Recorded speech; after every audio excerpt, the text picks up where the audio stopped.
As I always say, politicians only matter if politics matter. And to judge from the present contest to be next month's Prime Minister, it matters less than, I don't know, Commonwealth Games beach volleyball apparently underway on the beach at the Bullring in Birmingham. Exciting stuff. More exciting than the PM race. The centrepiece of Rishi Sunak's campaign is a pledge to reduce your taxes by 20%. Don't get excited. 20% by the year 2030.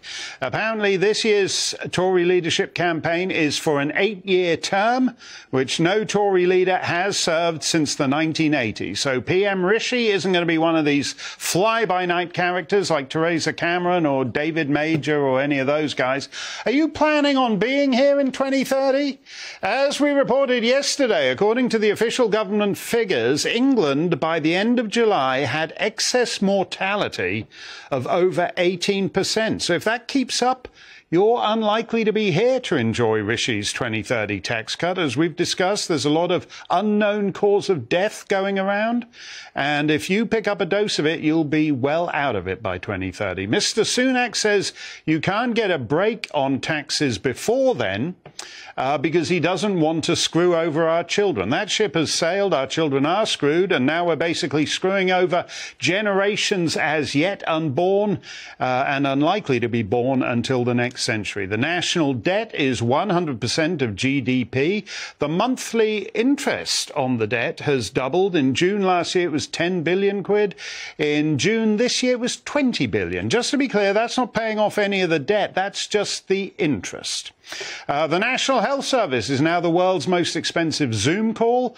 And after that, if there's a spare threepenny bit down the back of the Downing Street sofa, they send it to Ukraine or they use it for room service at the Holiday Inn in Folkestone for all those nice asylum seekers seeking asylum from the hellhole and carnage that is France. The European Union has annexed Northern Ireland. So maybe if we encourage them to annex the other 3 home nations, that would cut down on expenses. Oh, no, wait. Brussels has annexed Northern Ireland for commercial purposes, but for the purposes of healthcare and welfare and your 27th booster shot and Rishi Sunak's Eat Out to Help Out subvention, have another Ulster fry on Her Majesty's government. Your doctor won't mind. He's zooming it in from the golf course at Ballymena. For the purposes of all that and more, Northern Ireland is still part of the UK. Do these awful, constricted debates even hint at anything consequential? It's as if they know that everything that matters is decided elsewhere. Illegal immigration? Oh, that's not really for Liz or Rishi. Let's save that for a debate between the Albanian and Azerbaijani judges on the European Court of Human Rights.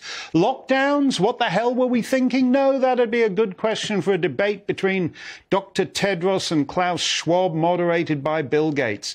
Decoupling from China? You racist. Net zero? No, that's nothing to do with being Prime Minister of the United Kingdom. You may be finding all the petrol and electricity a bit pricey, but the Prime Minister of Spain has an excellent tip, courtesy of the BBC.